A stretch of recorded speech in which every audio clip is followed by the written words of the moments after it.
Ladies and gentlemen, welcome back to another episode of the Party Talk podcast, where we empower leaders in youth drug prevention.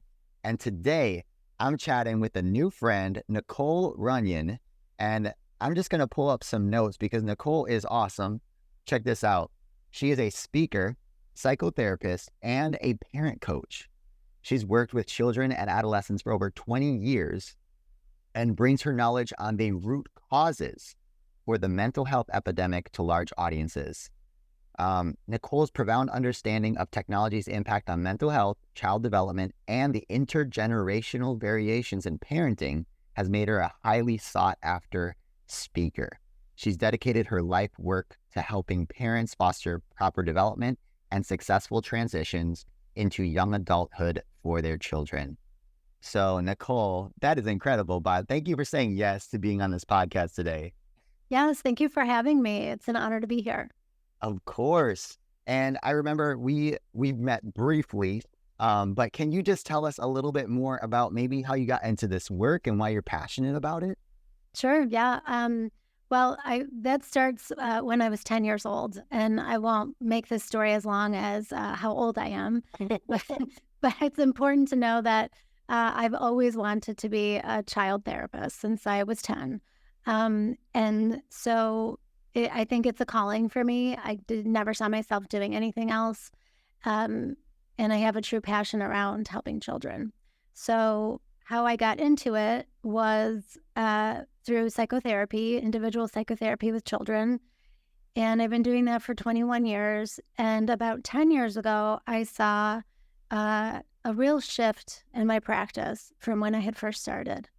And the shift was that I was seeing mental health issues to a level of severity that was not really connected to any root cause. My training was always see the child in the context of their environment. And if you're seeing something in front of you, you're seeing mental health symptoms, then traditionally there may have been some abuse or neglect or some kind of a trauma. But the kids that I was seeing were exhibiting these mental health symptoms with no abuse, neglect, trauma, intact families, parents who were very concerned. And I really had to sort of ask myself what's happening. And in the course of those 10 years, my practice was overflowing with children. I'd always sort of seen, I would take a couple of adult clients just to kind of mix it up for myself over the years. But it was the majority children and overflowing, and I was having to turn families away consistently because I just was not, there wasn't enough of me to go around. And in my community, it was me and another therapist that saw kids. A lot of therapists just simply don't see kids. So we were just really booked up, and then finally some more therapists started moving in, and I was so grateful because I had people to refer to. And then suddenly those therapists started filling up. And I thought, okay, well, so we got to figure this out. This is just not right.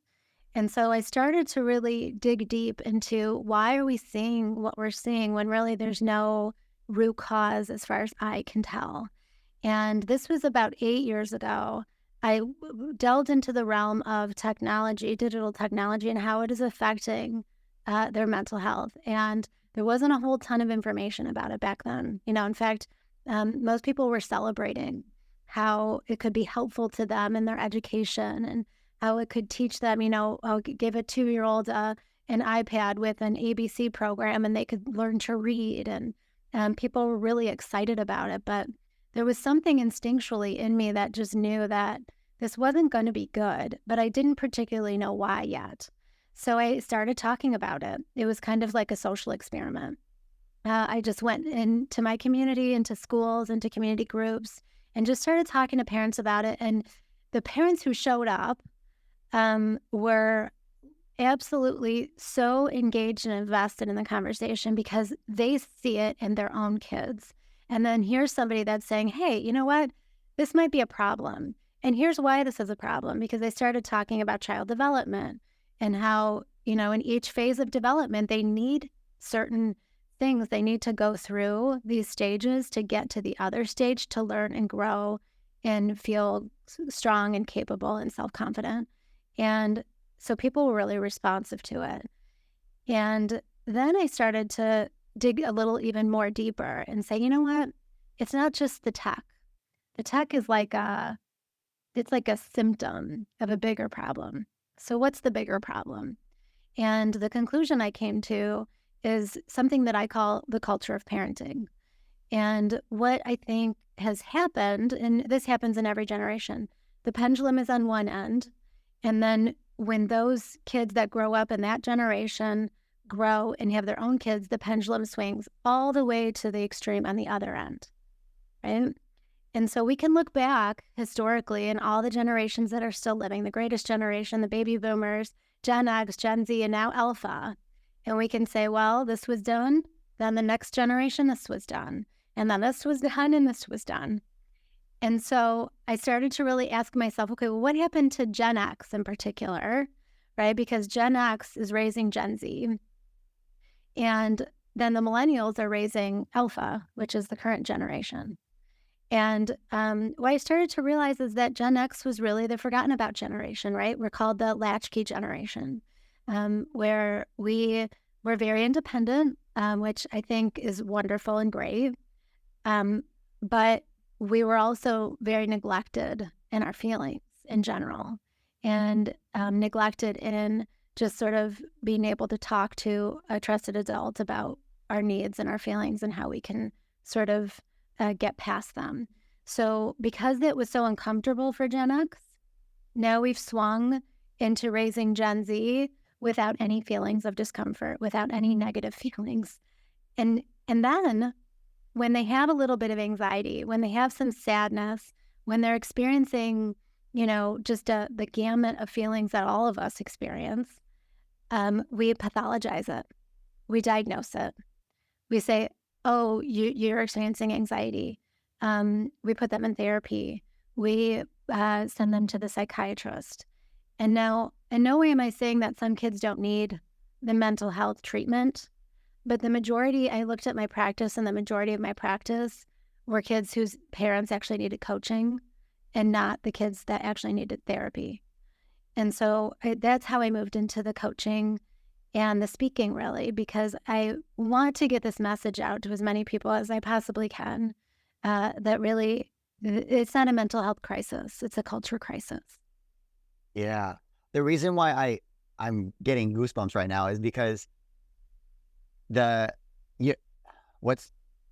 is crazy. Okay. So the root cause, not only just being technology, but also how each generation kind of swings back and says, well, I'm not going to do what my parents did, or I'm not going to mess up in that same way. And we go the completely opposite way, not kind of like learning in increments or swinging to the middle maybe, but like all the way to the opposite.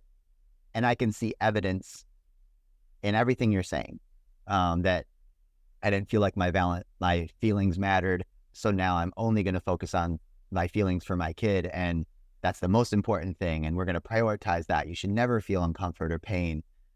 But then that has its effects too.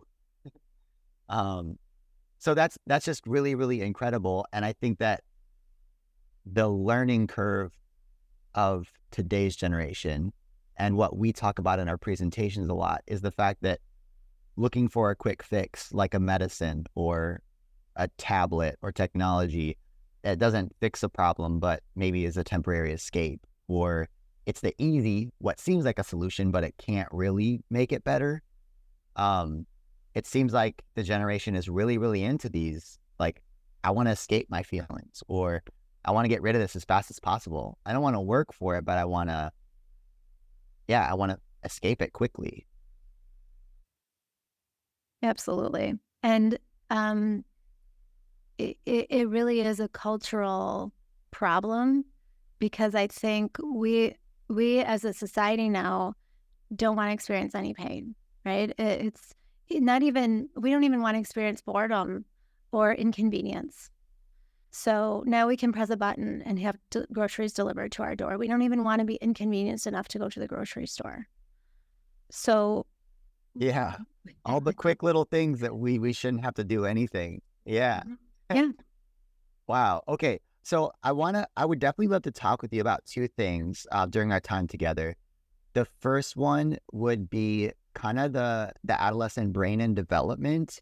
And then two, maybe whatever you think would be most helpful as far as like, should we talk about technology and how that impacts? Because I'm trying to put myself, and the people that are listening to this, they're very, very interested in childhood development, building up strong, resilient, goal-oriented students that prioritize their good decisions and avoid risky behaviors.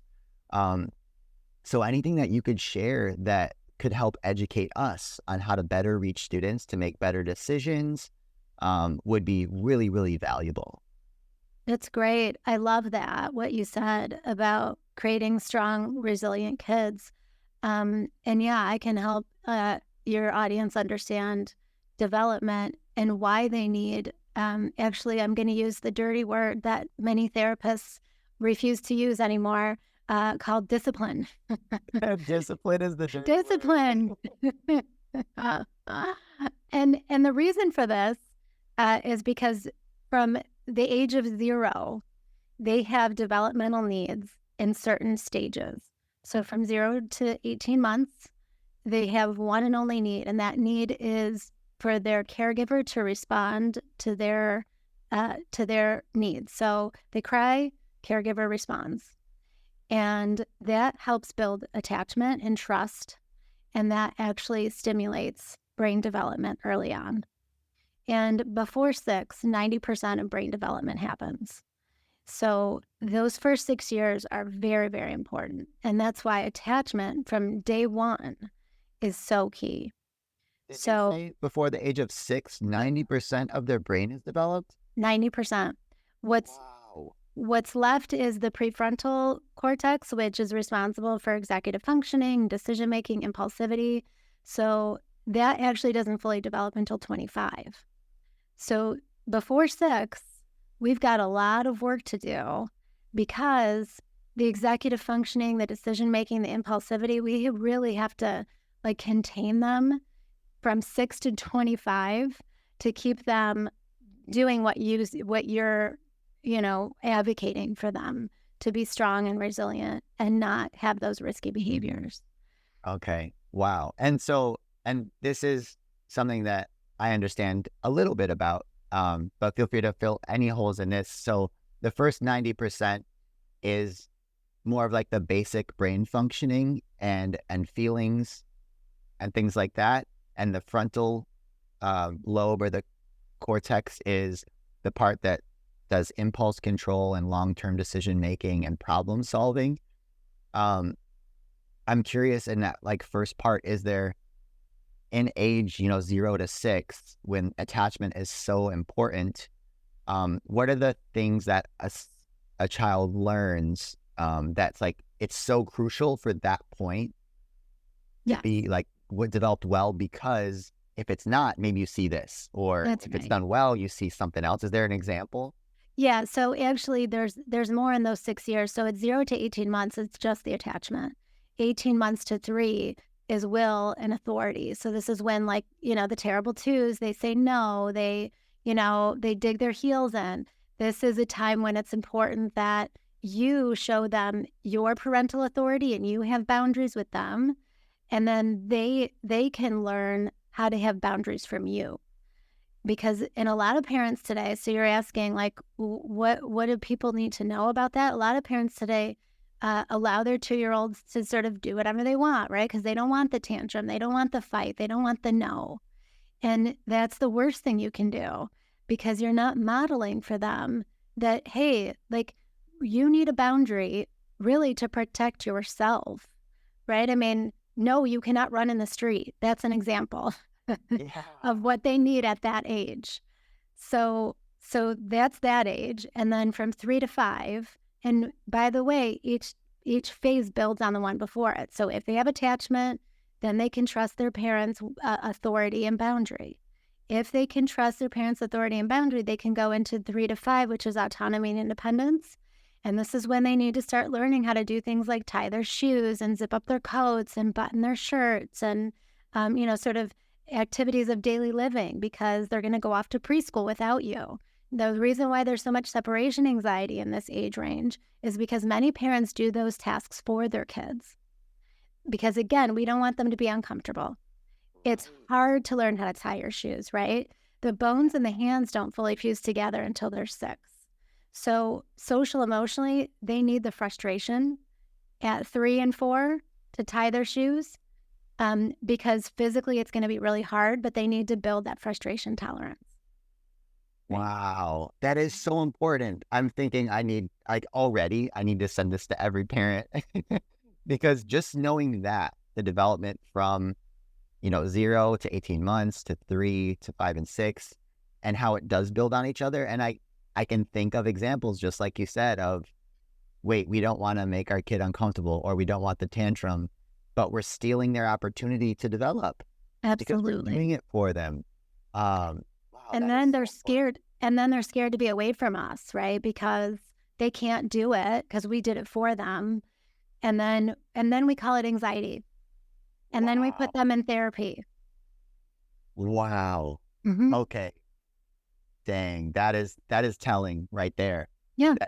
That if you skip that, it would make sense why your child would be more anxious, have more anxiety. And then it's wow. And so we're talking about prevention right now, then. We are talking about building resilient kids starting from 0. Yeah. Hands down.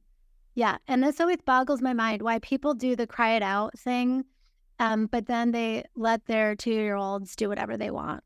So I actually think it's flip-flopped. I think we shouldn't do cry it out because at that time in their development, they need us to respond to them. That's how they build trust. And that's the foundation for then self-soothing, then, trusting themselves, then saying like, I don't need you. I can handle this by myself. But in our culture, the culture of parenting, we've actually flipped that. That is very interesting. I've never thought about that, but that is very interesting. And so it's all your methods are based on the development of the brain, though. Absolutely. It would make sense that, like, no, right, cry yourself to sleep, build that autonomy, or not the Yeah, but it's not time. It's not time yet. right. Okay, because you're saying what they need to develop their brain faster is the attachment, and right. later the autonomy comes to play. Okay, that is super, super interesting, and definitely, this is already so great. I'm sending it to all my friends.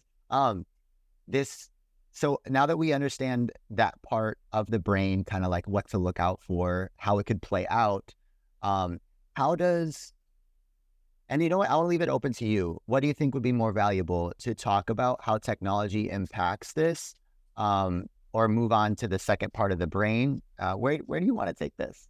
Well, I'll actually do both, and I can do it quickly. So from 5 to 12, so we did 3 to 5. 5 to 12 is confidence building. So again, if I attach to my parent, if I respect boundaries, if I'm autonomous and independent, I'm ready to be sure of myself and receive the world. Now, what's happening today in those ages is everyone wins, everyone gets a trophy. If my kid got a bad grade, I'm going to call and yell at the teacher. But actually, that's not what builds confidence. What builds confidence is they made a mistake, they failed, they had to build their tolerance for discomfort and guilt and pain from that, and they move past it. And now they look back and they say, wow, look at me, I'm strong. I feel good about myself. I can do it. And then from 12 to 18 is identity development. If I feel good about myself, I know who I am. 18 to 25 is solidifying that I know who I am. Now, how technology affects this is it infiltrates every single natural processes that need to occur to go through all of that. So it's a distraction. It's a brain dopamine fix, right? Why would you want to build your tolerance for hard things when you have a device or a game or binging Netflix that makes you feel awesome? Wow. Okay, so if I feel like I almost understand it, I'm 90% there, that if you have an alternative to developing. Developing a brain is hard. It's hard work, and it's important because it makes you into the person that's strong and resilient. But again, that's the skill that's hard. The shortcut, the easy way, is to get distracted by technology. Let that be your dopamine to escape the hard things. And so if we have that at an earlier age, it can stunt almost the development of our brain, or maybe almost is just saying like, no, it can stunt the development, right? Oh, hands down. In fact, now we have studies of brain scans that show that children's brains are developing differently than in previous generations, particularly with the gray matter. And gray matter is responsible for sensory processing. And so now that's just the mental brain stuff. Well, we're seeing a lot of our physical problems too. Kids aren't developing sensory motor integration. And it literally is because their brains and their gray matter isn't forming. And how would you explain like sensory motor? Like, what do you mean by that? So it's basically your body needs to integrate as you develop. So when you're a baby, you have primitive reflexes for survival. You have the startle reflex. You have the moral reflex, which is you have the rooting reflex, which is like looking for food. These are always things that you need to survive. Now, as you grow, you're supposed to move, physically move. And then those reflexes, it's called integration. Those reflexes go away. You don't need them anymore because your body, through movement, is getting what it needs. So now we're finding, because more and more young kids, little kids, toddlers, are on devices early on, their gray matter isn't developing, they're not getting movement, so they're retaining their reflexes, which is actually responsible for a whole boatload of problems. Emotional regulation. We see a lot of young kids now not be able to regulate their feelings.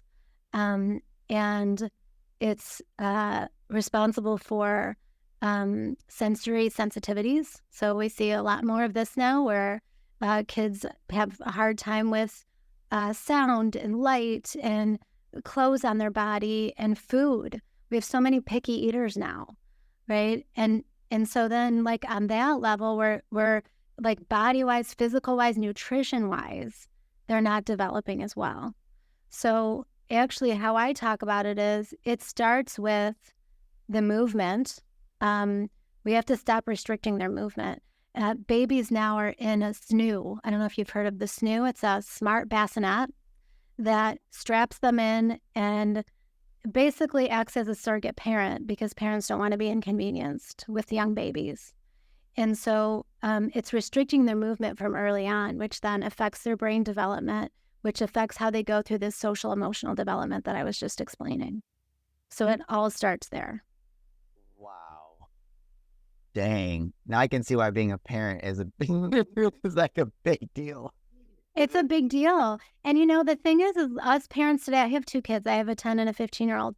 And us parents today, we're the absolute first generation that's dealing with this, right? And on top of that, we're a generation that, again, was neglected overall. So we don't want to be uncomfortable. We don't want our kids to be uncomfortable. And wow, look at this modality that we now have to make the kids not be uncomfortable all the time. Yes. And you know what? So from being a youth speaker for drug prevention, for volunteering at my church, at the youth program, all these things, I see evidence supporting everything that you're saying. Like, I'll go to a school and I'll talk to this kid afterwards who's really outspoken, really confident, knows who they are. All these things, they're really developed and outgoing. They're telling me about their hobbies and their interests.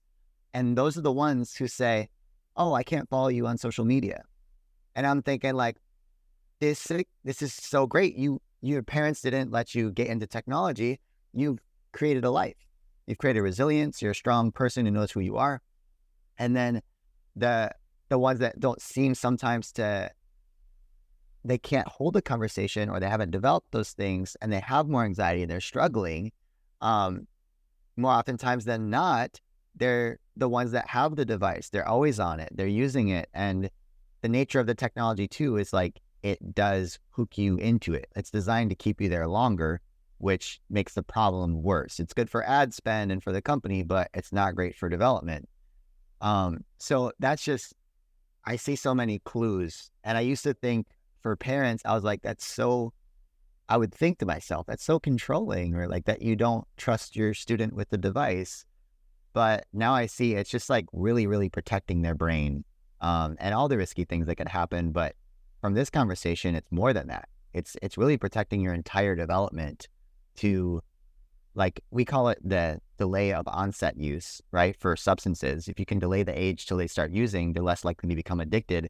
We almost have to have the same thing for technology then, right? Oh, 1,000%. I love that you said that. You're protecting their development. I call it protecting their childhoods. And I often say what you just said. You wouldn't give them a beer, right? You wouldn't give them a cigarette or a vape before they're old enough to know how to balance it. It's the same thing with tech, hands down. And we have to see it that way. Yeah. Yeah. And it's that, I know with drug and alcohol addiction, it's that frontal lobe, right? So if you introduce the addictive drug in there before the brain is fully developed, it can shut down that development of the frontal lobe. But does technology, because I know technology releases dopamine as well, and it's probably not the same spike of dopamine that someone would get from a drug, but it is still, like, it's big. The comments, the likes, the feedback that people get from social media is the dopamine spike. So does it still do the same thing to your frontal lobe? Do you know if it shuts it down? It does. It reads the same, actually. There was a study done, I think in 2016 or 2017. Hamson Brain Lab Life Center did a study where they showed particularly adolescent girls a picture of themselves with likes and validation, and the same areas in their brain lit up as with drugs and alcohol. Wow. Oh my goodness. It's a drug that, I think I've heard this, a drug that enters through your eyes. Mm-hmm. A good way to put it. Wow. Yeah. Okay, so what are some things that people can do as far as like integrate into their families? And then I would love to hear after maybe some quick tips on how we can like bring you into our communities to work with our parents and all of that stuff. Absolutely. So you said it. I always recommend delayed usage as long as you possibly can. My recommendations are extreme. I'll just say that. I don't think that kids should have a smart device at least until high school. And if your particular kid is prone to impulsivity or, has trouble managing their feelings or regulating, I would say that they shouldn't have it at all. There are alternatives. There are devices like Gab phones or Pinwheel that have no internet and no social media. So they're a little bit more benign in terms of like what the kids can do and how addicted they can be with it. I also don't recommend iPads in, the toddler years or even those school-aged years. There's absolutely no reason for it. They should learn how to be bored. They should learn how to entertain themselves. They should learn how to cook. They should learn how to plant, go outside, climb a tree, ride your bike. All of those things are important for the development that I was describing. And so delay. Okay. I also don't think kids should be on social media until they're 18. And I know, again, that's a very extremity. I get a lot of flack for that one. But again, they can't smoke cigarettes or vapes or anything until they're 18. They can't drink until they're 21. I mean, why should we see it any differently? And now, there is so much now information about social media and the damage it's caused. Kids are killing themselves over cyberbullying. They're killing themselves over sextortion. All kinds of things are happening. And I just don't see why we can't see it that way, that this has reached an epidemic level of issues and problems. And we really do need to pay attention to that. The other thing that I recommend is that parents put down their devices and they look at how much disconnect they're creating in the family, because children model from their parents. So, and I've heard this time and again where the kids say, well, how can you tell me to get off my phone when you're on yours all the time? Yeah. So there absolutely has to be some tech-free time amongst families. I always recommend dinner time. There should be a time where the phones get turned off and plugged in before bed, usually an hour before bed. Some people say 2 hours. I know sometimes that's unrealistic, but things like that people can do to minimize and bring awareness to their relationship with tech. So often I'll talk to teenagers, and I talk to my own teenager about this. And the way I put it is, you have to ask yourself, what relationship are you prioritizing? If you are on your device the majority of the time, or more than you're seeing your family and your friends, then that's the relationship you're prioritizing. And is that what you want? Because that's very disconnecting. Wow. And it's very convicting as someone, like if you're a parent, of course, even just with your friend or family member, if you're at dinner and they're on their phone, it's like, wow, yeah, you're prioritizing whatever's happening there over us, over this interaction that's happening. It reminds me, so this week we're going through California, speaking at various schools, and yesterday got to do a parent night, which was super encouraging. But we kind of are like you. We're like, hey, we're gonna propose some stuff that's tough because our culture says that you need this stuff, and your kids are gonna feel left out if they don't have all the same stuff. Like, what am I gonna do though? My friends communicate with Snapchat.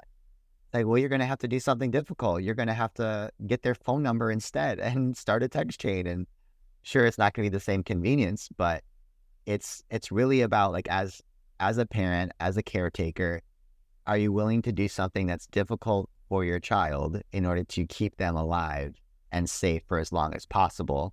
And more importantly, from what I'm hearing from you, is it's all goes back to that brain development science.